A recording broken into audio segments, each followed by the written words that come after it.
So how do we transform the way we think about our bogs for our communities, our environment, but also our economy? Recently, a private water company, Northern Ireland Water, has realised that it's economically viable to restore the bog in their catchment area. They've joined forces with the Northern Ireland Environment Agency and the Royal Society for the Protection of Birds on a large restoration project at the Garron Plateau blanket bog in Antrim. There's a project taking place here to sustainably manage this place, and behind us here we can see in the distance we have a reservoir which is supplying the local people in the local area. And what's happening over the course of the next number of years is that this blanket bog will start to become more sustainably managed through a system of drain blocking.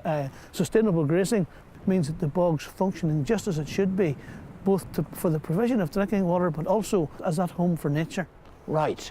Now, I see some water here. Is this already part of the project here? It is. So the drain blocking exercise here is really to ensure that the water doesn't run off too quickly off the bog. That's a very important point. If it runs off too quickly, the water that gets into the reservoir behind us becomes a deep brown peaty colour. It's very costly then to treat that. So slowing the water flow down, creating the pools as opposed to drains, means that you've got lots of little pools across this system. So where we have had drains in the past, we now have pools. We now have pools full of life.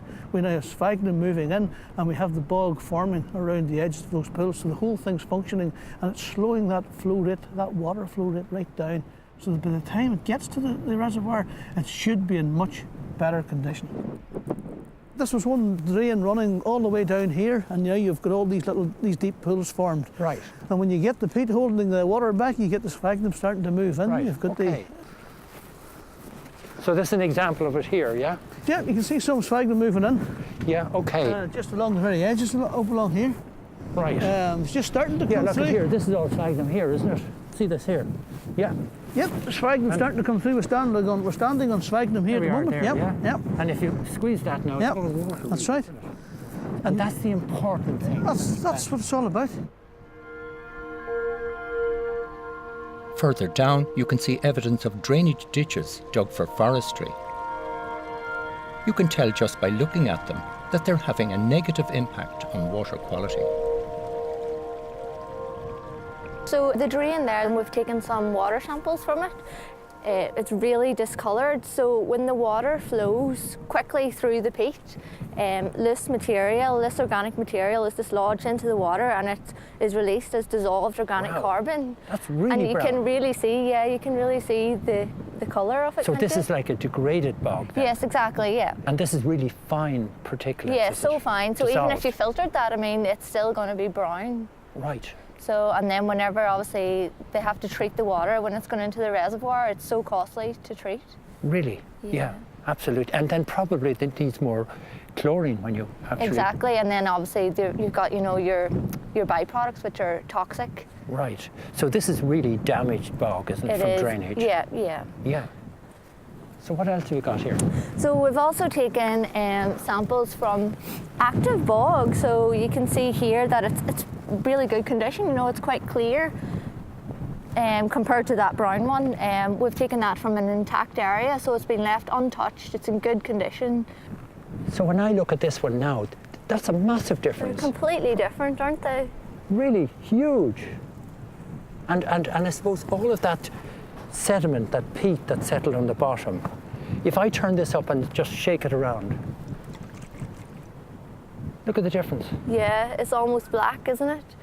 It's really absolutely incredible. Yeah. So this is what happens when we damage the bogs with drainage. And that's what's flowing into our rivers and doing all the damage and affecting our water quality. Yeah. And you've a third sample here. Yeah, so now we've got a sample that was taken from the restored area. So whenever we blocked the drains, then we took some water samples, and as you can see here, it's actually in quite good condition. Well, there's a much less, and the colour is certainly it's a huge difference in the colour. More in line with the active sample, yeah, isn't it? so there's not much difference there at all between the two. It's definitely getting there, isn't it? Yeah, absolutely. So that shows then that that it's working. the damming up of these drains is really working. Yeah, exactly. The reservoir next to the peatlands and the water treatment plant provides water for around 14,000 homes in the area. Since we did this project almost 4 years ago, we have found that there's less peaks and troughs, as particularly in flood events. The water quality is much better, because in flood events previously you used to get really highly coloured and a lot of sediment and peat in the water, but you no longer get that, and it's much easier to treat. You've seen a big improvement. We have. I wasn't expecting the improvement for a long term. I was expecting sort of 10, 15 years return on this. But we have seen improvement quite soon. In the 4 years since it was done, we've seen improvement each year. So the improvement has come much sooner than we had anticipated. And does that mean now that you've put less chlorine into the water by doing this? Whenever the totally organic carbon content is reduced in the water, it results in less chemicals used, and as a result of that, we have lower chlorine dosage going out from the plant.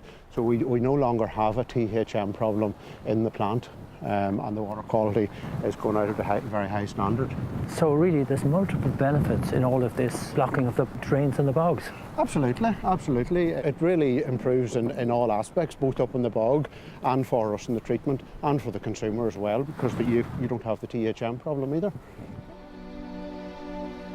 While the aim of this restoration project is to improve water quality, one of the indirect benefits is that the bog has now started to function as it should, storing carbon from the atmosphere. This proves that there are workable and valuable solutions to change the way that we live with our peatlands. Our challenge is to find a just way to transition from cutting and burning peat that is sensitive to the needs of rural Ireland. We need to hang on to our remaining peatlands and let them do what they do best as productive, functioning ecosystems. We have so little left.